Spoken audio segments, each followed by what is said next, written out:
믿음은 바라는 것들의 실상이요 보이지 않는 것들의 증거니 선진들이 이로써 증거를 얻었느니라. 믿음으로 모든 세계가 하나님의 말씀으로 지어진 줄을 우리가 아나니 보이는 것은 나타난 것으로 말미암아 된 것이 아니니라.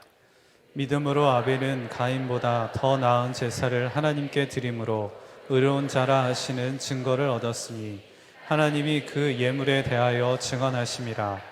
그가 죽었으나 그 믿음으로써 지금도 말하느니라. 믿음으로 에녹은 죽음을 보지 않고 옮겨졌으니 하나님이 그를 옮기심으로 다시 보이지 아니하셨느니라. 그는 옮겨지기 전에 하나님을 기쁘시게 하는 자라 하는 증거를 받았느니라. 믿음이 없이는 하나님을 기쁘시게 하지 못하나니 하나님께 나아가는 자는 반드시 그가 계신 것과 또한 그가 자기를 찾는 자들에게 상 주시는 이심을 믿어야 할지니라. 아멘. 하나님께서 저에게 주신 꼭 전해야 될 메시지 중에 하나가 예수 그리스도는 행복의 시작이라는 겁니다. 그래서 선한목자교회에 교인 될 때 누구든지 반드시 예수 그리스도 행복의 시작입니다 라고 하는 1:1 10주 양육을 받게 되어 있습니다. 예수 믿으면 누구나 다 행복해지게 되기 때문에 그렇습니다. 예수 믿지 않으면 어떤 누구도 행복하지 않기 때문에 그렇습니다. 그런데 어느 순간부터 행복하지 않는 교인들이 상당히 많아졌습니다. 예수를 믿는데도 행복하지 않는 교인들. 그러면서도 새가족 양육교제, 전도교제는 계속 당신은 예수 믿으면 행복합니다 라는 메시지를 계속 가르치고 있는 거예요. 이건 굉장히 위험한 일입니다. 머리로는 알고 있는데 실제로는 그렇지 않는 상태가 계속 되어지는 것은 그건 신앙생활을 엄청나게 왜곡시켜 버리게 되는 겁니다. 그래서 당신은 행복하십니까? 하는 내용의 이 메시지를 우리 교우들에게 다시 한번 전하되 이번에는 정말 예수 그리스도 안에서 행복의 눈이 뜨이도록 좀 시리즈 설교를 해야 하겠다. 뭐 한 번 설교해도 될 만한 내용이긴 합니다만 같은 메시지를 여러 번 우리가 같이 듣고 나누면서 내가 정말 예수님 안에서 행복한 자가 되었는가 점검도 하고 실제로 누려보는 시간을 가져보려고 그동안의 시리즈 설교를 했습니다. 네, 오늘로서 일단 락을 지으려고 합니다. 왜냐하면 이제 더 계속하면 그 다음에는 오히려 더 행복해지지 않을 가능성도 있을 만큼 너무 오래 이야기한 것 같기도 합니다. 조금 텀을 두어서 여러분이 다시 한번 정말 실제 삶 속에서 예수 그리스도로 인한 행복한 삶을 누려보고 그리고 하나님이 허락하시면 좀 더 깊은 차원에서 이 주제로 더 말씀을 나눌 수 있으면 그때 나누려고 생각을 합니다. 저는 분명히 믿기를 우리가 예수님을 제대로 믿으면 반드시 나오는 결과가 행복하다는 것입니다. 예수님을 내가 진짜 믿게 되었는지 아닌지를 점검해 보는 기준이기도 합니다. 내가 정말 행복하면 그러면 내가 예수님을 진짜 믿게 된 거고 아직도 내가 행복하지 않다면 그러면 정직해야 합니다. 나는 아직 진짜 예수님을 믿고 있는 게 아닙니다. 예수님을 믿으면 삶이 완전히 달라집니다. 지난 주일 설교 때 지금도 하나님의 기적은 일어나는가 라는 제목의 설교를 하고 마지막에 교우들에게 여러분의 삶에 예수 그리스도 안에서 일어나는 기적이 있다면 그러면 저에게도 메일로 좀 보내주세요. 그렇게 했더니 보내주신 분이 계셨어요. 그런 분들이 착한 분들입니다. 네. 내 삶에 일어난 하나님의 기적이 지금도 이렇게 일어나고 있습니다. 오늘 성경 공부 시간에 이전 것은 지나갔으니 보라 새 것이 되었도다 라는 중요한 주제를 가지고 말씀들을 나누었습니다. 저의 생각 속에 새로운 깨달음들을 주셔서 감사했습니다. 저는 예수님을 제 마음속에 영접하는 순간 저는 죽었고 오직 제 안에 예수님이 사셨습니다. 저의 영은 완전히 새롭게 태어났습니다. 이제는 죄를 알고 죄를 미워하며 죄에 대해서 거부할 수 있고 미약하지만 죄를 이길 수 있는 힘이 생겼습니다. 또한 의를 사랑하고 의를 따라 살기를 원하여졌습니다. 이것은 말씀이 그대로 이루어진 기적입니다. 그러나 제 안에 있는 죄는 여전하고 죄의 습성을 지닌 육신은 여전히 살아 있습니다. 그것으로 사탄은 저를 정죄합니다. 제가 변화된 사실에 대하여 의심을 품게 만듭니다. 처음 예수님을 믿은 후 한동안 저의 힘과 노력으로 저 자신을 변화시키려 노력했었습니다. 하지만 끝없는 실패와 좌절을 맛보았습니다. 참으로 연약하여 죄를 거부할 수 없었고 이길 수도 없었습니다. 그래서 주님께서 제 안에 오셨음을 알았습니다. 주님은 저를 온전히 인도하시기 위해 오셨습니다. 죄와의 싸움을 대신하여 주시기 위해서가 아니라 죄와 예수님 사이에서 예수님을 선택하도록 변화시키기 위함입니다. 더 이상 저의 연약한 영혼과 죄악된 육신을 바라보는 것이 아니라 하나님의 아들을 믿는 믿음, 곧 제 안에 예수님을 바라보는 삶으로 저를 초대하셨습니다. 이것은 이 세상 무엇보다 가장 놀라운 초대이며 기적입니다. 정말 그렇습니다. 여러분, 예수님을 믿게 되면 그저 교회 다니는 정도가 아닙니다. 내 삶 전체가 변화되는 기적이 일어나는데 우리가 우리 죄에 대해서 죽고 그리고 예수 그리스도로 사는 자가 됩니다. 예수님은 정말 우리 안에 오시고 그리고 실제로 우리와 동행하십니다. 그때 우리가 누려지는 마음이 행복입니다. 행복하다. 달라진 거 아무것도 없고 상황은 참 어려운데도 나와 함께 계시는 주님으로 인해서 나는 참 행복하다. 그 다른 사람이 이해하기가 어려운 거죠. 당신은 어떻게 그렇게 행복하십니까? 그런 질문을 자주 받게 되는 겁니다. 우리가 이렇게 예수 그리스도 안에서 행복하게 되면 예수님이 기뻐하시는 일이 됩니다. 실제로 우리가 행복을 누리는 것은 우리만의 문제가 아닙니다. 우리 가족이나 내 주변에 있는 사람들이 다 행복해지는 길입니다. 행복한 사람 옆에 있으면 행복해지는 거죠. 여러분 주변에 아주 행복한 사람을 한번 생각해 보시기 바랍니다. 어떤 사람이 생각이 나십니까? 그 사람은 정말 행복해. 그런 사람은 만나면 유쾌합니다. 그 사람과 만나면 기분이 좋습니다. 염려와 근심도 어느덧 사라지고 그 사람과 함께 있으면 시간 가는 줄 모르고 밥을 먹어도 너무 맛있게 잘 먹고, 그죠? 그런 사람과 함께 여행을 가는 것은 정말 행복한 일이죠. 근데 하나님은 우리를 그렇게 만드시려고 하는 거죠. 우리가 우리 가족들에게, 내 주변 사람들에게 내가 행복한 것이 그들에게 얼마나 큰 기쁨이 되는지 모릅니다. 그런데 가족이나 주위 사람들뿐만 아니고 우리가 행복하면 예수님도 너무너무 행복해 하십니다. 참 신기한 일이죠. 우리가 예수님을 믿으면 우리가 행복해지고 우리가 행복하면 또 예수님이 기뻐하십니다. 여러분, 가족들이 기쁘면 여러분도 기쁘죠? 그죠? 저도 제 아내가 기쁘면 그게 기쁘더라고요. 저희 두 딸이 기쁘면 제가 기쁘더라고요. 똑같이 내가 기쁘면 우리 주님이 얼마나 기쁘시겠나. 우리의 행복과 우리 주님의 행복은 밀접하게 연결이 되어 있습니다. 우리가 짜증나고 또 지치고 낙심하고 우리가 염려하고 그러면 우리 주님은 절대로 기쁠 수가 없습니다. 우리 주님은 기쁨 그 자체이시지만 우리 자신이 우리 주님을 얼마나 슬프게 만들 수 있는가. 우리가 예수 그리스도를 바라보는 것은 우리 자신을 위해서도 중요하고 나와 가까이 있는 가족들이나 주위 사람들에게도 중요하고 우리 주님에게도 너무너무 중요한 일입니다. 히브리서 11장 오늘 믿음장에 보면 하나님을 기쁘시게 한다는 표현이 나옵니다. 하나님을 기쁘시게 할 수 있는 거예요. 에녹이 그랬습니다. 5절에 보면 에녹은 하나님을 기쁘시게 하는 자라 하는 증거를 받았느니라. 이 말은 무슨 뜻이냐면 하나님이 에녹을 보면 행복했다는 말이에요. 하나님이 에녹을 이렇게 보면 너무너무 행복했다는, 기쁘니까 에녹은 하나님을 기쁘시게 하는 자라는 증거를 받았습니다. 어떻게 그럴 수 있었을까요?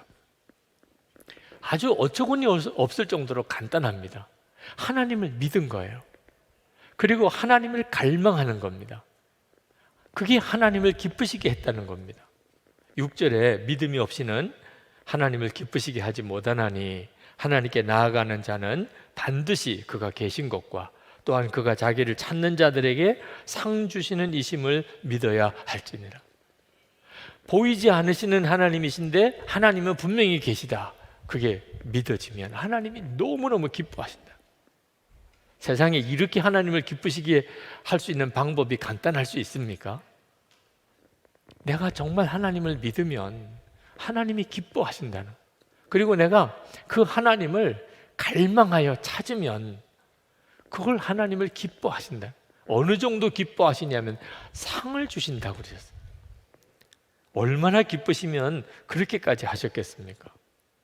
저는 이 말씀이 저에게 얼마나 큰 위로가 되고 힘이 되는지 모릅니다. 왜냐하면 부인할 수 없는 주님을 향한 갈망이 제 안에 있거든요.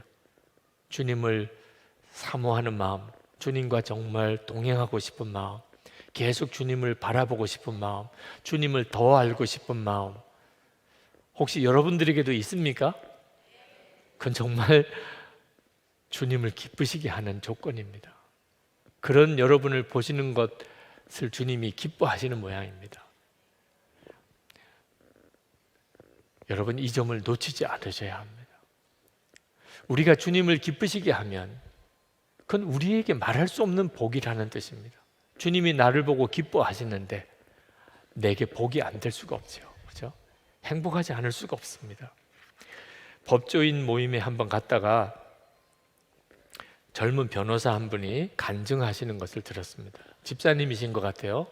네, 그분이 간증을 하시는데 자기에게는 의뢰인이 두 사람이 있답니다. 한 사람은 이집트 사람인데 아마드라고 하는, 난민 신청을 한 아메드라고 하는 사람이고, 또 한 사람은 서울의 어느 아파트 노인정에 있는 노인정 회원들이 이제 소송할 문제가 있어서 자기에게 두 의뢰인이 있는데 이 두 의뢰인에게 공통점이 있답니다. 첫째는 돈이 안 되는 소송이고, 둘째는 말이 안 통하는 사람들이고, 세 번째는 그러면서도 말이 너무 많은 사람들이에요. 이 세 가지가 공통점이래요. 이 이집트 사람 아메드 씨나 노인정 회원들이나 하여튼 정말 난감한 의뢰인들이래요. 말이 안 되니까, 그러니까 그들을 섬기고 소송을 대행하는 일이 굉장히 어려워요.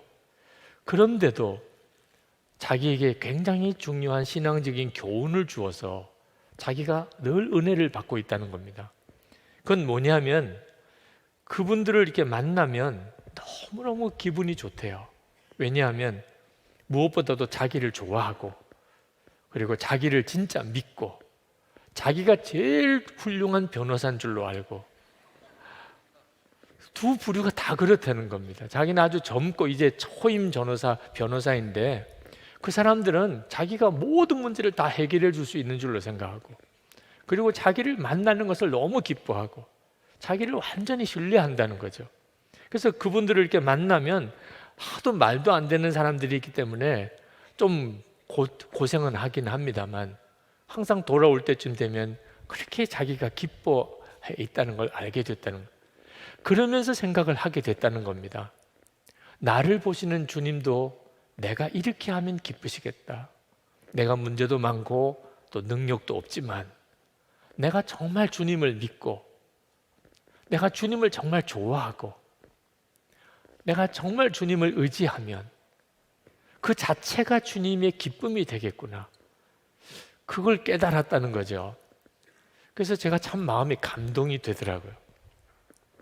여러분, 우리는 오늘 예수를 믿으면 어떻게 행복해질 수 있을까 이런 생각을 하고 이렇게 왔지만, 사실 따지고 보면 우리가 예수님 안에서 행복하게 되면 그것은 우리 주님께는 말할 수 없는 기쁨이 된다는 거예요.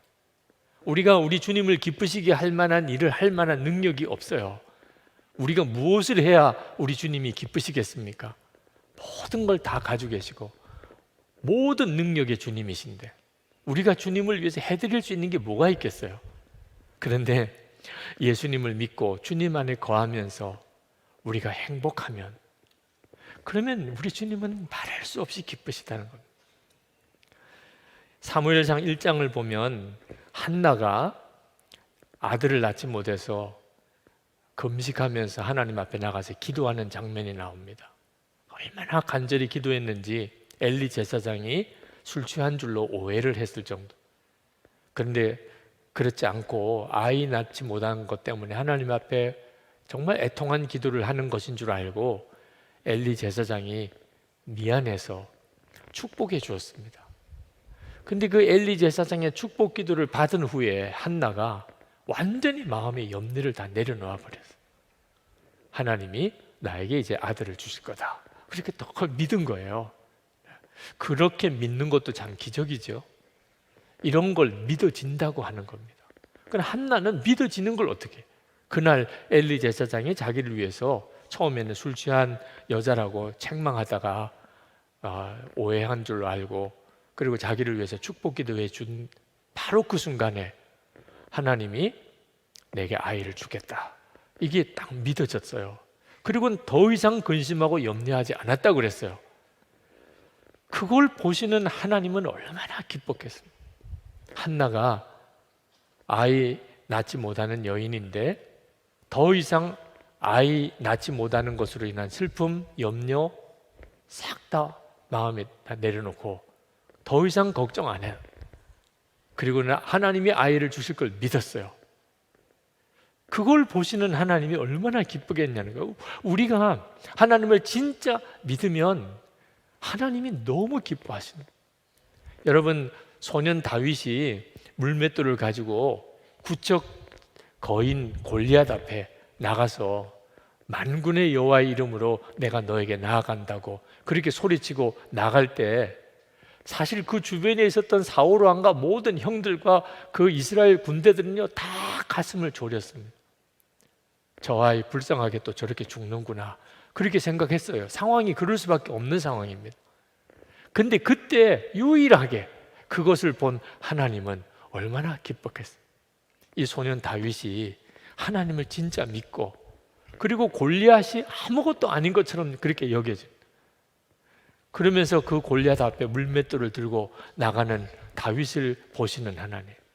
우리가 진짜 믿음으로 무슨 일을 행하면 하나님이 너무너무 기뻐하세요. 모압과 암몬 연합군이 이스라엘을 쳐들어왔을 때 그 유다 왕 여호사밧이 죽을 것 같아서 하나님께 나가서 기도하다가 하나님이 말씀을 주셔서 전쟁은 여호와의 것이라 여호와에게 속한 것이라 두려워하지 마라. 믿었어요. 그 응답을 확실히 믿었어요. 그리고 그 다음 날 찬양대를 군사 앞에 세우고 그리고 그 모압과 암몬 연합군 앞에 행진해서 나갔습니다. 그걸 본 하나님은 얼마나 기뻤겠어요. 믿음으로 행하는 것을 보시는 하나님이 얼마나 기뻤겠어요. 친구가 중풍병자인데 예수님께 데려가면 고침을 받을 거라 그 친구들이 믿었어요. 근데 사람들이 예수님이 계신 집에 너무 많아서 데리고 들어갈 수가 없어요. 생각하다가 그 천장을 뜯어가지고 그 위에서 예수님 앞에 그 친구를 들것에다가 싣고 그리고 줄에 달아 예수님 앞으로 달아 내리는 것. 얼마나 정말 난리가 났겠습니까? 근데 예수님이 그 모습을 보면서 믿음을 보셨다고 그랬어요. 믿음을 보시고 우리 주님이 그 순간에 얼마나 기뻐하셨는지 믿음을 본다는 거예요. 여러분, 우리가 하나님을 정말 믿고 그리고 믿음으로 말하고 행동하는 것은 우리 주님을 너무나 기쁘시게 하는 것이고 그래서 우리가 행복해지는 겁니다. 주님이 나를 기뻐하시니 내 영이 그것을 아는 겁니다. 여러분, 아무리 여러분 자신이 부족하고 연약해도 여러분이 주님을 믿으면 주님을 기쁘시게 할 수 있습니다. 여러분의 형편이 아무리 힘들고 어려워도 여러분이 주님을 정말 믿으면 그러면 여러분은 주님을 기쁘시게 할 수 있어요. 주님이 기뻐하는 사람이 행복한 건 정말 당연한 거죠. 우리가 하나님을 오해했다라는 책을 쓴 그 김영식 목사님 그 책을 읽어보니까 그 목사님이 인도네시아 선교사로 계실 때 사모님이 많이 몸이 안 좋으셨대요. 어느 날 어린 아이들을 이렇게 보고 갑자기 마음에 두려운 마음이 확 들더랍니다. 우리가 이렇게 몸이 약해서 오래 살지 못할지도 모른다. 아내나 나나 그렇게 일찍 만약에 죽으면 이 어린 아이들은 불쌍해서 어떡하나? 이 아이들은 도대체 누가 길러줄 수 있을까?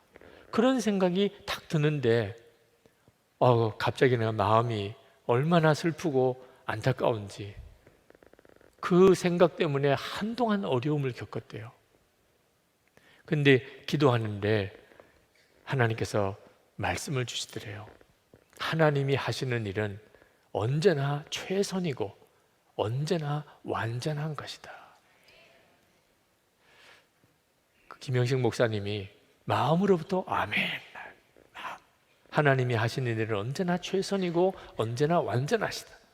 만약에 우리가 일찍 죽는 일이 있다 하더라도, 그래서 아이들이 좀 고생스러운 어린 시절을 보낸다 하더라도 하나님이 힘이 없어서 그렇게 하신 것도 아니고 하나님이 지혜가 모자라서 그렇게 하신 것도 아니고 하나님이 하시는 일은 언제나 완전하고 하나님께는 부족함이 없으시다. 하나님이 하시는 일은 언제나 최선이다. 그게 이렇게 마음에 믿어지니까 그날부터 밤에 잠을 자게 됐다. 주님이 얼마나 기뻐하시겠어요. 그 김영식 목사님이 잠자는 걸 보는 순간에 주님이 얼마나 기뻐하시겠어요. 밤잠을 자지 못하고 걱정하고 우리가 일찍 죽으면 애들은 어떻게 얼마나 우리 주님도 그거 힘드셨을까요? 그런데 주님이 하시는 일이 언제나 최선이고 언제나 완전하십니다. 마음이 믿어지니까 그냥 편안하게 잠이 들었어요. 여러분, 우리 주님을 기쁘시게 하는 일이 간단해요. 네. 잠만 잘 자도 주님이 기뻐하세요. 네. 하여튼 잠만 잘 자도 우리 주님이 넌 정말 어쩜 이렇게 믿음이 좋냐, 걱정거리가 한둘이 아닐 텐데 어쩌면 이렇게 넌 눕기만 하면 자냐. 참 우리 주님을 기쁘시게 하기가 쉬운 일이죠. 내가 정말 믿으면, 내 마음과 생각이 그게 믿음이라면 얼마나 주님을 기쁘시게 할까 하는 겁니다. 여러분, 믿음은 기적을 일으킵니다. 그래서 믿음의 역사라고 그랬어요. 그런데 믿음이 단순히 기적을 일으키는 것만 아니고 하나님을 기쁘시게 하는 것이기 때문에 너무너무 귀한 겁니다. 제가 선한목적교회 부임해 왔을 때 상황은 굉장히 어려워서 사람의 힘으로는 어떻게 해결할 길이 없는 어려움이었습니다. 그랬기 때문에 그때 오직 예수님만 믿는 믿음을 붙잡았습니다.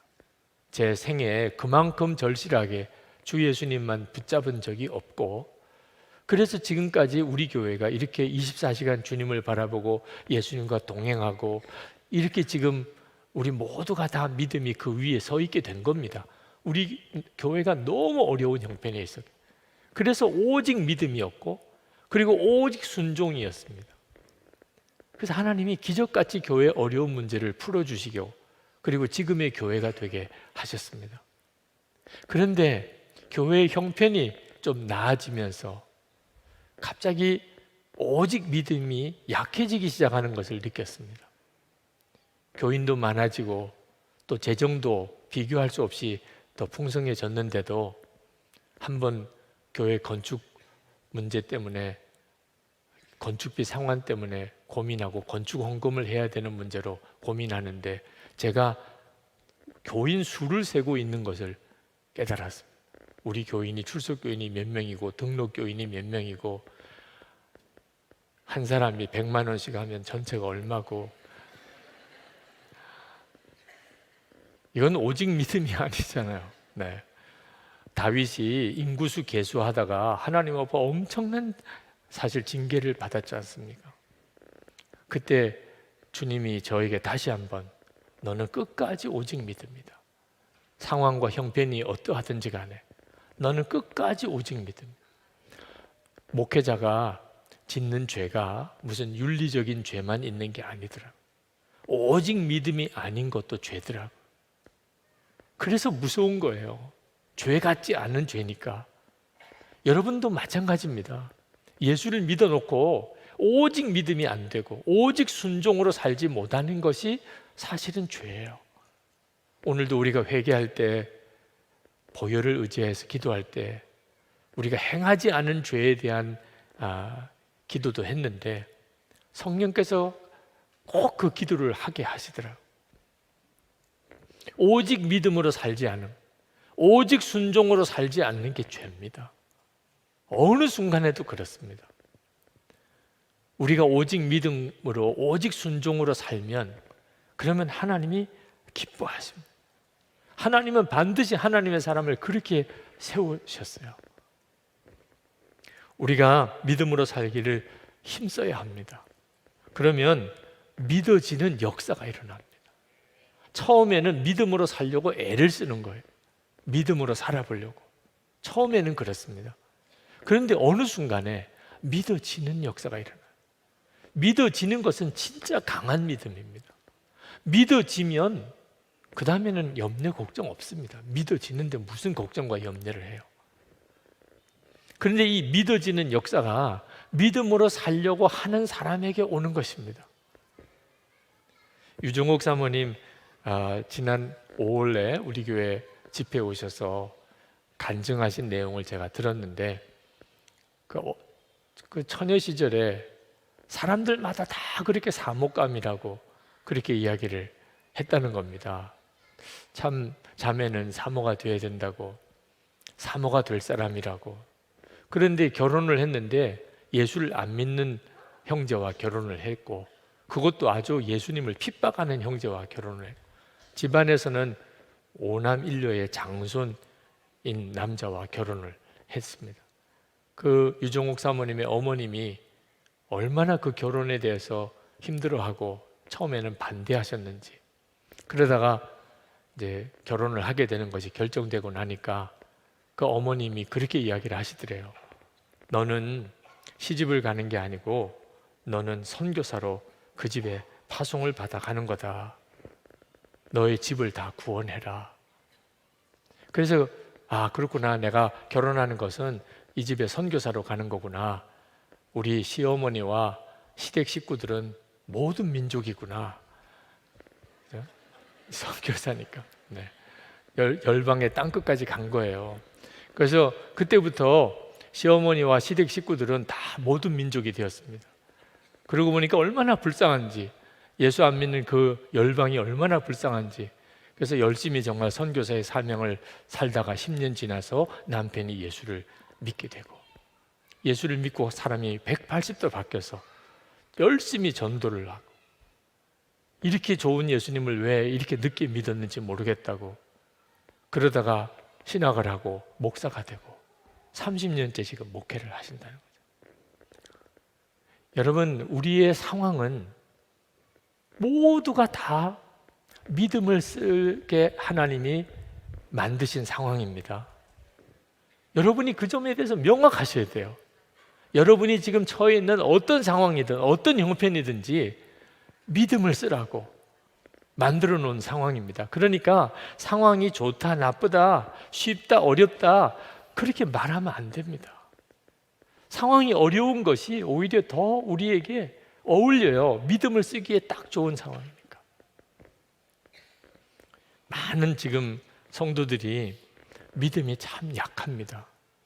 힘든 일, 어려운 일을 가능하면 안 하려고 그래요. 어제 이용주 선교사님과 아침 식사를 하면서 이야기를 나누는데 한국의 젊은 신학생들, 목회자들 걱정을 하더라고요. 옛날에는 그래도 아주 어려운 고생스러운 일부터 시작을 해서 그렇게 목회를 했는데 요즘에는 조건이 맞아야 되고 형편이 맞아야 되고 자꾸 그런 것만 따지는 추세라 걱정이 됐다고. 여러분, 우리가 정말 예수님을 믿고 나면 전에는 이 조건 저 조건 따지게 되지만 이제는 예수님 한 분이면 충분한 겁니다. 주님이 인도하신다고 확신이 오면 그러면 두려울 게 없습니다. 예수님으로 인해서 내 마음에 완전한 답이 왔기 때문에. 여러분, 우리 자녀들이 앞으로 살아가는 세상이 정말 어려울 것 같습니다. 우리도 이렇게 믿음을 지키기가 쉽지 않지만 우리 자녀들은 참으로 어려운 때를 보내게 될 것 같습니다. 우리가 아이들에게 믿음을 심어주고 싶은데 방법이 없어요. 믿음을 심어주려고 그러면 아이들이 다 싫어합니다. 조금 불러 앉혀놓고 예수 제대로 믿으라 그러는 순간부터 애들은 더 안 믿는 쪽으로 나가요. 믿음이 없다고 야단 한번 치고 나면 마음에 쓴뿌리가 생겼다고 은퇴하고 난 다음에 돌아가요. 엄마 아빠가 핍박해서 예수 잘 믿으라고 자기를 핍박해서 그렇다고 그냥 아주 떠나가 버립니다. 그러니 우리 아이들에게 예수 잘 믿으라고 말하는 것조차도 어려워요. 어떻게 하죠? 여러분이 여러분의 삶의 모든 상황을 믿음으로 살아야 합니다. 절대로 말로 아이들에게 믿음을 가르치려고 하지 말고 여러분 자신이 여러분의 가정 형편 지금 상황에서 믿음으로 오직 순종으로 사는 겁니다. 아이들도 알아요. 어린 아이들도 집안의 어려운 형편을 다 아이들도 느끼고 압니다. 자기들이 말을 안 해서 그렇지 아빠가 무슨 일로 어렵고 엄마가 어떤 일로 힘들다 아이들도 다 느낌이 있습니다. 요즘에 우리 집안이 경제적으로 어렵구나, 엄마 아빠가 사이가 안 좋구나, 다 아이들도 압니다. 그런 아이들이 엄마 아빠가 그 상황에서 오직 믿음으로 오직 순종으로 살아보려고 하면 아이들이 처음에는 믿지 않습니다. 또 쇼를 하는 것 같고 뭐 저러다가 또 그만두겠지. 그런데 정말 진심으로 엄마 아빠가 정말 진심으로 믿음으로 살고 순종으로 사는 것을 보면 나중에 아이들이 충격을 받습니다. 저렇게 살 수 있는 거구나. 실제로 같이 사니까 안 볼 수가 없는 거죠. 그러고 난 다음에 시간이 지나서 하나님이 그 믿음에 역사하시고 그 순종의 열매를 주시게 될 때 그 아이들은 동일한 체험을 하는 겁니다. 그 부모가 경험한 그 체험을 아이들도 동일하게 체험하는 거예요. 그래서 믿음이 전해지는 겁니다. 아, 믿으면 이렇게 되는구나. 하나님이 진짜 살아계시구나. 우리가 지금 믿음으로 사는 것은 우리도 사는 길이지만 우리 아이들을 살리는 거예요. 무슨 일이 있어도 말 한마디도 믿음에서 벗어나는 말을 하면 안 됩니다. 말 한마디라도. 순회선교단의 김용희 선교사님의 아들인 김선교 선교사님이라고 있습니다. 아직도 굉장히 젊은 분인데 청년들 젊은이 또래의 사역을 참 훌륭하게 하고 있습니다. 이름이 김선교입니다. 그러니까 아버지가 선교적인 존재가 되라고 이름을 김선교라고 붙였는데 그것 때문에 얼마나 신앙에 방황을 했는지 이름은 선교라고 달고 다니면서 그리고 17살 때 선교사가 됐습니다. 그런데 마음에 확신은 안 오는 거예요. 예수님이 정말 함께 계시다는 게 믿어지지가 않아요. 복음이 자기에게는 완전히 이해가 안 되는 겁니다. 왜 하나님의 말씀대로 내게 이루어지지 않는지 너무너무 답답한 거예요. 이름이 선교기 때문에 더 갈등이 심했습니다. 방황도 심했고 반항도 했고. 그런데 어느 날 그 오랜 기간 동안에 한 10여 년 동안의 방황의 기간을 지나고 갑자기 하나님이 믿음을 주셨어요. 믿어지는 역사를 주신 거예요. 이유는 그가 그렇게 방황을 하면서도 끊임없이 자기가 방황했던 그때의 묵상과 자기 마음의 상태를 계속 기록을 해놓았습니다. 항상 결론은 이렇게 가요. 항상 기록을 했다는. 묵상 노트를 쓰고 그리고 매일 일기를 쓰고 그 일기 속에는 맨 불평과 원망, 믿어지지 않는다고 하는 탄식 그런 내용들이지만 그걸 다 써놓은 거예요. 그때마다. 어느 날 너무너무 마음이 힘들고 답답한데 우연히 자기가 그동안에 기록해둔 10년 동안의 그 일기 노트를 꺼내서 그리고 자기도 모르게 한 장 한 장 읽어 내려가는데 깜짝 놀랐어요. 자기가 다 써놓은 겁니다. 안 믿어진다, 안 믿어진다, 안 믿어진다. 그런데 그 안 믿어진다고 하는 사이사이에 하나님이 자기에게 말씀하셨구나 하는 게 너무나 분명하게 느껴지는 거예요. 하나님이 그때 내게 벌써 이런 말씀을 하고 계셨구나. 자기가 썼으니까 자기가 어떻게 부인하겠어요? 하나님이 진짜 계신가? 나와 같이 계신가? 정말 나를 아시나? 나를 인도하시나? 나는 진짜 죽고 예수로 사는가? 자기가 방황의 일기를 썼던 것을 읽어보면서 하나님은 나와 같이 계시고 내게 말씀하시고 계셨구나. 나는 방황하고 믿어지지 않는다고 그러고 있을 때 여전히 하나님은 나와 같이 계셨구나. 그걸 깨닫는 순간에 마음에 주님이 나와 같이 계시잖아. 그게 믿어지면서 순간 방황이 끝났다는 거예요. 그러면서 그가 고백하기를 일기를 쓴 것과 함께 더 마음에 감사한 것은 자기가 방황할 때 부모님과 그 순단의 믿음의 선배들이 어느 한 사람이라도 자기가 그토록 오랫동안 방황하는 것을 보고 그래, 이제는 그만해도 되겠다. 야, 사람에 따라서 믿음이 다른 거지. 누가나 다 그 아버지 김용희 선교사님 같을 수가 있겠냐. 너도 최선을 다한 것 같다. 이제는 그만해도 된다. 누구 한 사람도 그렇게 이야기를 안 했다. 만약에 어떤 한 사람도 그렇게 이야기를 했다면 자기는 영원히 신앙의 방황에서 헤어나오지 못했을 거래요. 그런데 항상 답을 자기에게 주기를, 너가 믿어지지 않고 너가 방황하지만 하나님의 말씀은 진리다. 반드시 이 말씀대로 될 것이다. 너가 계속 기도하고 나가면 반드시 이 말씀이 결론이 될 때가 오고 믿어질 때가 오고, 그리고 이 말씀이 너에게 그대로 실현이 될 것이다.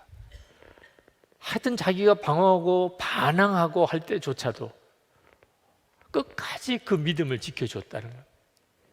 그리고 자기가 다시 돌아올 수 있었다는 거죠. 여러분, 우리가 믿음에 굳게 서 있어 준다는 것. 우리 주변에도 믿음에 방황하는 사람들이 많습니다. 정말 하나님은 계신가? 여러분 속회 모임에도 보면 믿음이 얼마나 차이가 있습니까? 하나님이 진짜 살아계신가? 기도하면 정말 응답하시나? 별의별 의심과 질문을 가지고 있는 사람들 많습니다.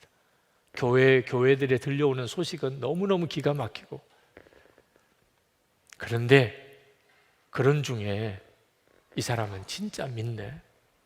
이 사람은 진짜 하나님을 믿네. 그런 믿음을 가지고 있는 사람이 자기 눈에 보이면, 그러면 별의별 말을 하고 험한 말을 하고 조롱의 말을 해도 결국 그 심령을 성령께서 붙잡습니다.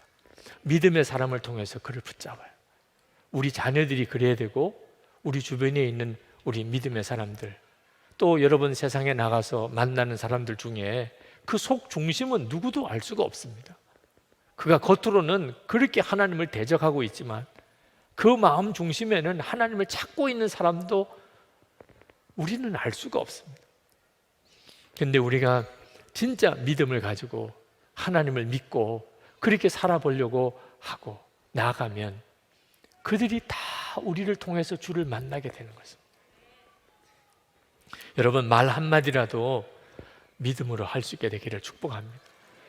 오늘도 읽었지만 민수기 13장, 14장에 가나안 정탐꾼 이야기가 나옵니다. 10명의 정탐꾼이 돌아와서 아주 부정적인 보고를 했습니다. 13장 32절에 악평하여 이르되, 그들은 그냥 보고를 한 게 아니고 자기들이 보고 온 가나안 땅을 악평을 했다는 거예요. 악평.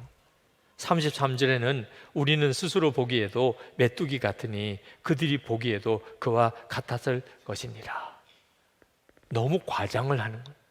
그러니까 가나안 땅에 보니까 거기 사람들이 아주 키도 크고 거인처럼 그렇게 보이더라. 이렇게만 해도 사실은 그 정확한 표현이기 쉽지 않은데 우리는 메뚜기 같더라. 말을 해도 꼭 그렇게 말하는 사람들이 있어요. 그런데 여러분, 성경을 다 여러분도 보셨겠습니다만 그렇게 우리가 말하는 것을 하나님이 들으신다는 걸 알아야 돼요. 하나님이 들으신다고 그랬어요. 그리고 하나님이 참고 계시다고 말했습니다. 민수기 14장 27절에 나를 원망하는 이 악한 회중에게 내가 어느 때까지 참으랴. 이스라엘 자손이 나를 향하여 원망하는 바 그 원망하는 말을 내가 들었노라. 우리가 믿음 없는 말을 하고 어떤 상황에 대해서 악평하고 어떤 일에 대해서 과장하고 하나님이 다 들으세요. 이왕이면 우리가 하나님을 기쁘시게 해드려야 되는데 그 말을 들으시는 하나님이 참으셔야 된다. 하나님의 마음속에는 화가 일어나는 거죠. 참으시고 그걸 그냥 끝까지 듣고 기다리시는 하나님의 심정이 거기 나옵니다. 민수기 14장 28절에 그들에게 이르기를 여호와의 말씀에 내 삶을 두고 맹세하노라. 너희 말이 내 귀에 들린 대로 내가 너에게 행하리니. 여러분, 이제는 정말 믿어야 돼요. 내가 말하는 대로 하나님이 이루어 주신다. 그러니까 여러분이 복을 받는 비결이 얼마나 간단한지, 하나님이 기뻐하시고 복을 주실 말만 계속 하는 겁니다. 아이들이 너무 답답해도 복 받을 자예요. 넌 정말 어쩌면 그렇게 잘생겼냐? 엄마 아빠하고 달리 넌 정말 잘생겼다. 너는 저희 천재인가 보다. 너가 1등하는 애처럼만 공부하면 너는 거의 뭐 수재일 거다. 하여튼 말 한마디라도 하나님이 그대로 이루어 주시기를 그렇게 말을 하라는 거예요. 내 귀에 들린 대로 하겠다는 거잖아요. 그런데 원망하고 악평하고 우리 가나안 땅 들어가면 다 죽어. 그러면 너희들 다 죽게 해주겠다. 그게 이스라엘 백성들에게 임했지 않습니까? 민수기 14장 30절 여분네 아들 갈렙과 눈의 아들 여호수아 외에는 내가 맹세하여 너에게 살게 하리라 한 땅에 결단코 들어가지 못하리라. 우리가 다 가나안 땅 들어가면 다 죽을 거야. 너 다 들어가지 못할 거야. 그냥 들어가기도 전에 여기서 다 죽을 거야. 그러나 들어가자. 하나님이 살아계시잖아. 하나님이 들어가라고 하셨잖아. 우리에게 주신 땅이야. 말을 해도 그렇게 말을 한 여호수아와 갈렙만큼은 그 땅을 얻을 것이라. 과장하여 말하는 것도 이제는 정말 조심해야 돼요. 우리가 흔히 과장하는 말이 있습니다. 저도 오늘 아침에 기도할 때 하나님, 제가 말을 정말 조심하게 해주세요. 어떤 사람에 대해서 저 사람은 항상 그래. 그럴 수는 없죠. 언제 항상 그렇겠습니까? 그런 면도 조금 있기도 하고 아닌 때도 있는 거지. 그런데도 우리는 말을 해도 항상 그래. 그래서 하여튼 그놈은 항상 그래 이렇게 표현하잖아요. 맨날 그래. 실제로 어떻게 맨날 그렇겠습니까? 근데 말 표현을 해도 맨날 그래. 너무 과장해서 어떤 안 좋은 거, 부정적인 거를 너무 과장해서 말하지 말. 악하게 평가하지 말라. 왜 이렇게 되냐면 주님을 바라보지 못하니까 그런 거예요. 주님을 바라보지 못하는 순간에 사람이 말을 그렇게 하게 됩니다. 10명의 가나안 정탐꾼은 자기들이 땅을 본 거 외에는 아무것도 보이지 않았어요. 그러니까 말을 그냥 막 하게 된 겁니다. 여호수아와 갈렙은 하나님을 바라봤어요. 그러니까 말을 해도 다른 말이 나옵니다. 그러니까 여러분, 믿음으로 산다는 것은 말 한마디를 해도 주님을 바라보는 거예요. 말 한마디. 주님을 바라보지 않고는 말하지 마세요. 무슨 결정을 내려도 주님을 바라보고 하는 겁니다. 오직 믿음으로, 오직 순종으로 나가면, 그러면 하나님이 너무너무 기뻐하시는 일이 생깁니다. 여러분이 말할 수 없이 행복하게 됩니다. 정말 예수 그리스도 행복의 시작입니다. 이런 고백이 일어나게 됩니다. 지금 여러분 안에 믿음이 있는 거 아십니까? 믿음이 있으니까 여기까지도 오신 거예요. 여러분의 마음속에 성령께서 계속해서 말씀하시고 계시잖아요. 아주 적은 믿음이라 할지라도 여러분 안에는 다 믿음이 있습니다. 그 믿음이 주님을 기쁘시게 하는 거예요. 지금은 그게 작다 하더라도 여러분이 자꾸 그 믿음으로 말하고 그 믿음으로 행동하려고 하다 보면 주님이 너무너무 기뻐하시는 삶이 사라지게 되는 것입니다. 이것이 예수 믿는 가장 놀라운 축복입니다.